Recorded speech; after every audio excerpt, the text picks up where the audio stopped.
Hello, everyone. A very warm welcome back to the English Conversation Podcast. I'm Sarah. And I'm Daniel. We are so glad you are here to practice your listening and learn some real natural English today. Daniel, today we are tackling a topic that seems very simple on the surface, but it actually causes a lot of stress for English learners. Oh, I know exactly what you mean. It's the dreaded small talk situation. Right. Imagine the scene. You are at a party or maybe a networking event. You meet someone new, you get past the basics. Hi, I'm Sarah, and what do you do for work? Okay, the boring stuff is out of the way. Exactly. And then there's a moment of silence, and they ask you the question, the second most common question in the history of small talk. Let me guess. So, what do you do for fun? Yes. Or the variation, what do you do in your free time? It seems like such an easy question, but if you answer it the wrong way, you can completely kill the conversation. Let's demonstrate this. Daniel, ask me the question. I'm going to answer the way many beginner students answer, like a robot. Okay, ready? So, Sarah, what do you do for fun these days? I like sleeping. I like watching TV. And I like food. Oh, that's nice. See? It's painful. It's so awkward. It really is. And here is the important thing to remember. Grammatically, your sentences were perfect. Subject, verb, object. I like sleeping.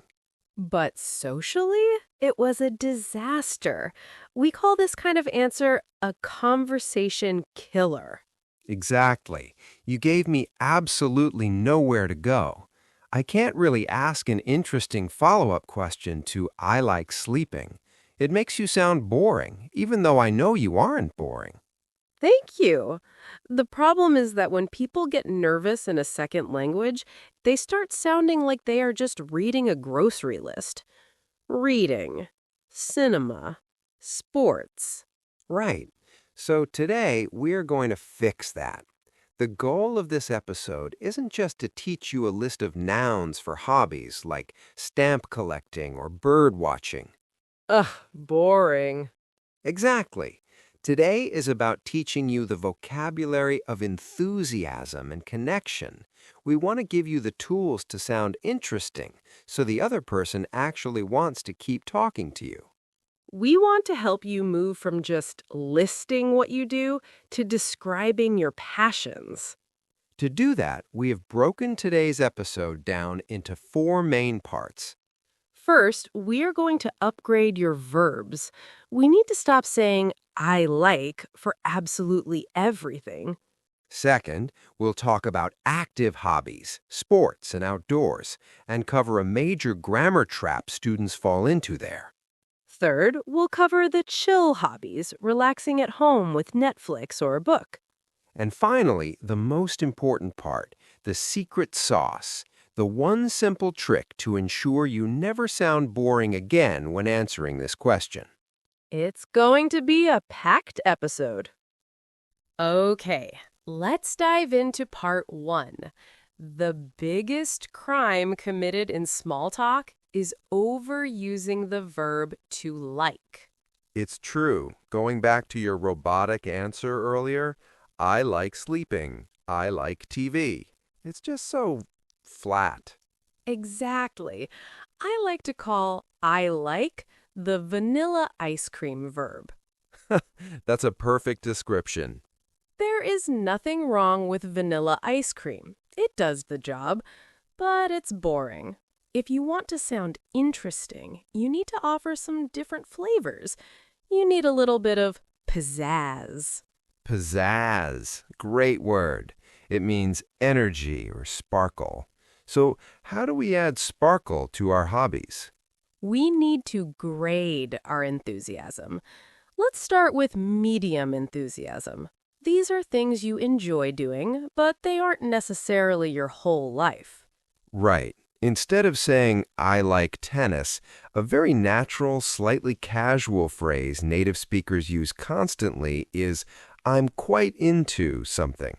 Oh, that's a great one. I'm quite into. It implies it's a current interest. Exactly. For example, I've been trying to eat healthier lately, so I'm quite into cooking new vegetarian recipes. That sounds so much more engaging than I like cooking. Another simple upgrade for medium enthusiasm is just swapping like for the verb to enjoy. Yes, it's slightly more formal, but very nice. What do you do on weekends? Well, I really enjoy gardening. It's very relaxing. Okay, so that's medium level. But Daniel, to be truly interesting, sometimes you have to show real passion. You have to turn the volume up to high enthusiasm. This is where the fun vocabulary comes in. If you were talking about media, like bands, movies, TV shows, or sports teams, don't just say you like them. Right. If you say, I like Taylor Swift, that could mean you just enjoy one song when it comes on the radio. Exactly. But if you have every album and went to her concert, you need to say, I'm a huge fan of something. Did you see the game last night? Oh, absolutely. I'm a huge fan of Manchester United. It shows loyalty and passion. Now, Sarah, there is one phrase that I think dominates modern, casual conversation when talking about hobbies right now. It's a bit of an exaggeration, but we use it constantly. I know exactly which one you mean. It's the phrase, I'm obsessed with something. Yes, to be obsessed with.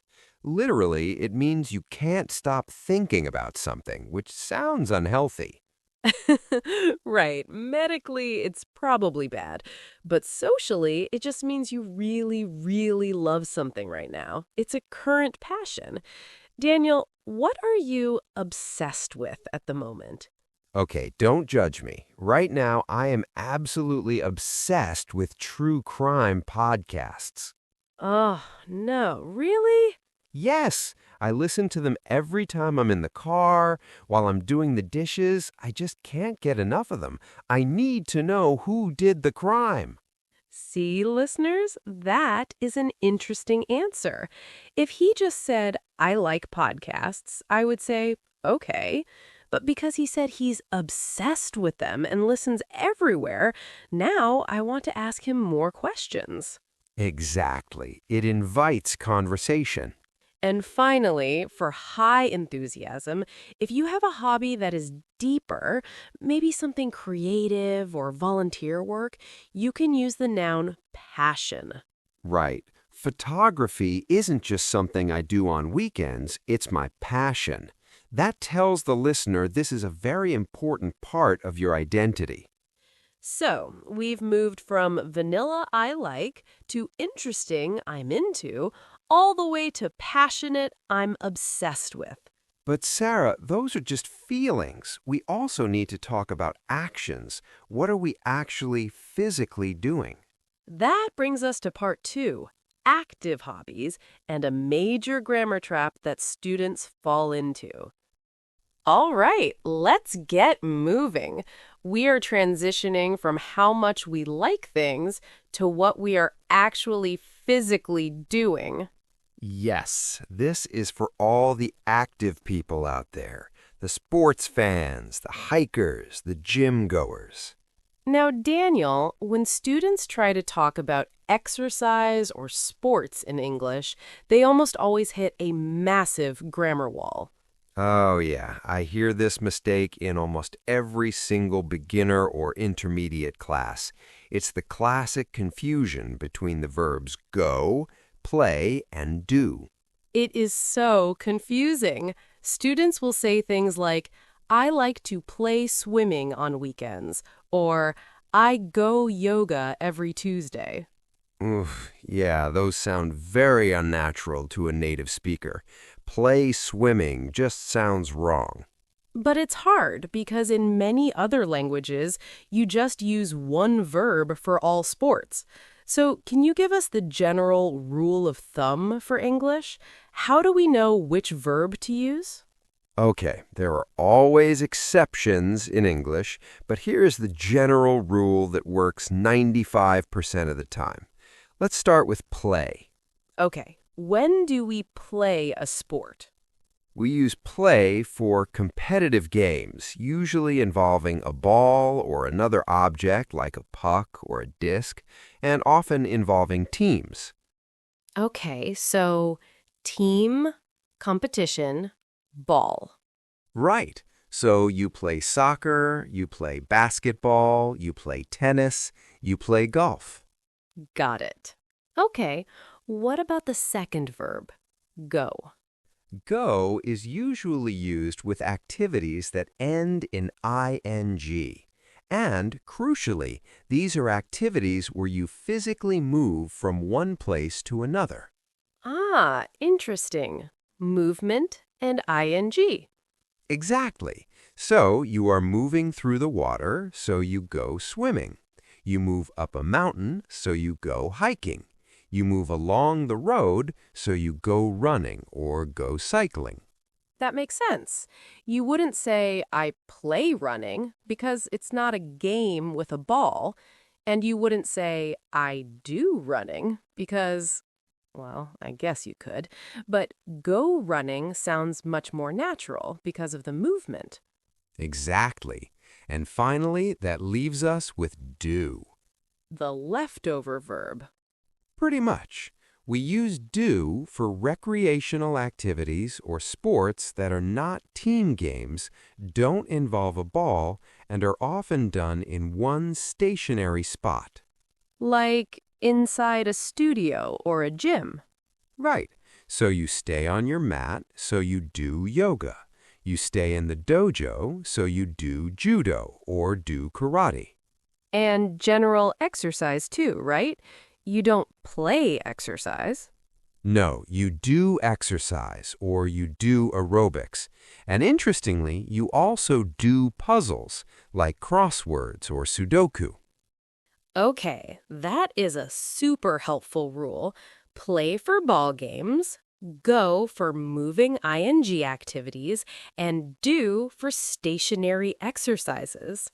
Now, Sarah, we don't just do these things for fun. There's usually a reason why people exercise. We need some idioms here. Definitely. If you ask someone why they go running at 5 a.m., the most obvious answer is about physical health. Right. A very natural idiom for this is to keep fit. Why do you go to the gym? Oh, just trying to keep fit. Another variation is to stay in shape. But there is another reason people exercise, especially high-intensity stuff like boxing or running. It's not just physical, it's mental. Oh, yes. After a long, stressful week at the office, sometimes you just need to release that energy. The perfect idiom for that is to blow off steam. Like a pressure cooker releasing steam so it doesn't explode. Exactly. I've had a terrible week at work. I need to go for a long run to blow off some steam. That is such a useful phrase. Okay, finally for this section, what about people who just love being outside? Hiking, camping, kayaking. What do we call those people? We have a great adjective for that type of person. We say they are very outdoorsy. Outdoorsy? It's a cute word. It is. You could say, my brother is incredibly outdoorsy. He spends every weekend camping in the mountains. And you can also use it in the negative. I am not very outdoorsy. I prefer air conditioning and soft beds. I think I fall into that category too, which actually brings us perfectly to our next section. What if your hobby isn't moving at all? What if your hobby is just relaxing? Okay, Daniel, be honest with me. How outdoorsy are you really? On a scale of 1 to 10, maybe a 3. If there are bugs involved, I'm out. Fair enough. And this is important. It is perfectly okay if your hobby is just existing inside your house. Absolutely. We call these the chill hobbies. Relaxing, recharging, but you still need cool vocabulary to describe it so you don't sound boring. Exactly. Let's start with the biggest one, consuming media, TV, movies, series. Now, back in the old days, we just used to watch TV. You watched one episode a week when it came on. Ancient history. Nobody does that anymore. Now, thanks to Netflix and streaming, we consume content differently, and we have a specific verb for it. Yes, when you watch 5, 6, or 10 episodes of a show in one weekend, you are binge watching. To binge watch. Binge means to do something excessively in a short period of time. So, if someone asks, "What did you do last weekend?" don't say, "I watched TV." Say, "Oh, I sat on the couch and binge watched the entire new season of Stranger Things." That sounds like an accomplishment. It sounds much more active than just watching TV. Now, what about the opposite of TV? What about old school reading? If you love books, you always have your nose in a book, you prefer reading to socializing, we have a lovely noun for you. You are a bookworm. A bookworm. It's a very affectionate term. Sarah is such a bookworm. She finishes 3 novels a week. Now, Daniel, I want to teach our listeners a phrase that used to be an insult, but now I think people use it proudly to describe their chill time. Oh, I know exactly what you mean. It's the idiom, a couch potato. Yes, a potato that sits on the couch. It used to mean someone lazy and unhealthy, but now I hear people use it humorously to own their relaxation time. Right. You might say, honestly, it's been a long week. This Saturday, my plan is to be a total couch potato. Just me, pizza, and Netflix.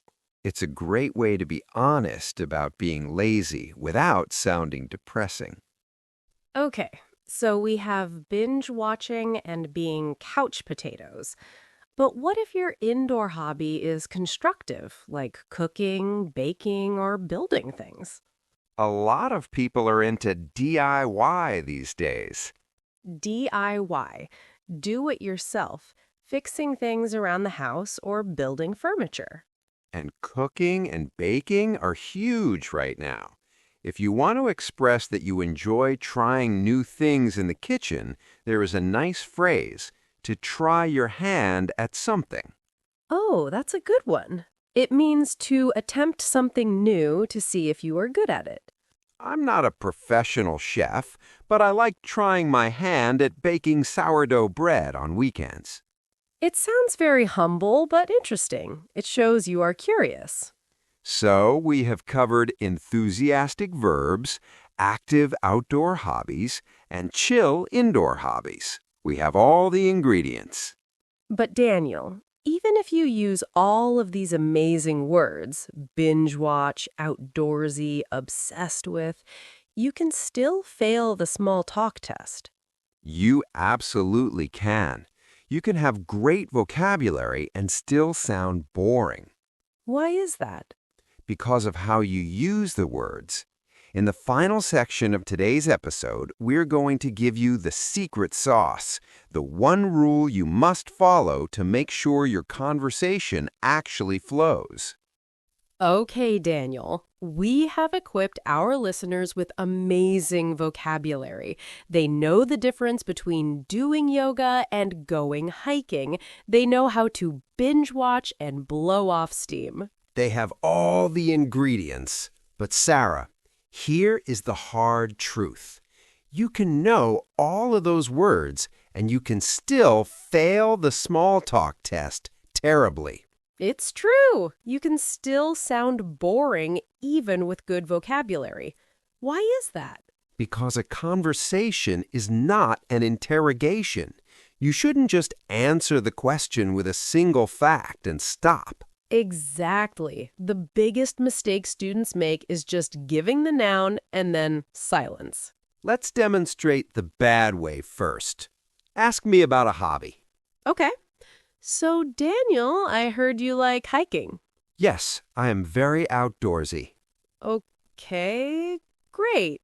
See, he used a good word, outdoorsy, but he just dropped it on the floor. It killed the conversation vibe.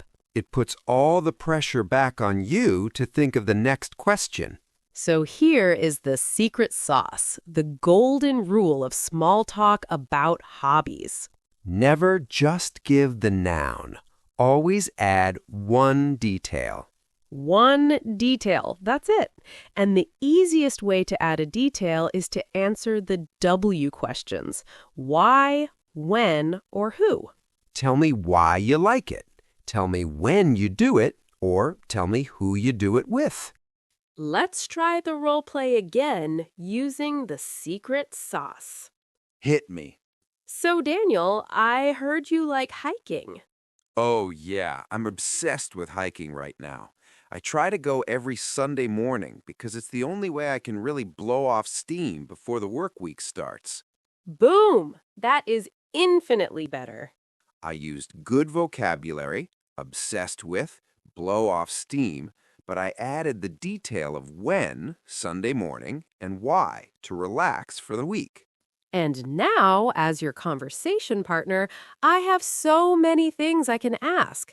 I can ask, where do you go on Sundays? Or, isn't it hard waking up early? You made it easy for me. Exactly. And there is one final step to this technique. Conversation is like tennis or ping pong. You can't just hold on to the ball. Right. You have to hit it back. After you share your detail, ask a follow-up question. I love hiking on Sundays to blow off steam. How about you? Are you very outdoorsy? Perfect. You answered interestingly, and you passed the turn back to me. That is how you master small talk. All right, we have covered a huge amount of ground today. Let's do a lightning-fast review of the key vocabulary before we go. Okay, ready. Enthusiasm. Instead of I like, use I'm quite into, I'm a huge fan of, or I'm obsessed with. Action traps. Remember, you play ball games, you go, ending in ing, swimming, and you do stationary exercises, yoga. Reasons. We exercise to keep fit or blow off steam. Chilling. You can binge watch a series, be a bookworm, or proudly be a couch potato.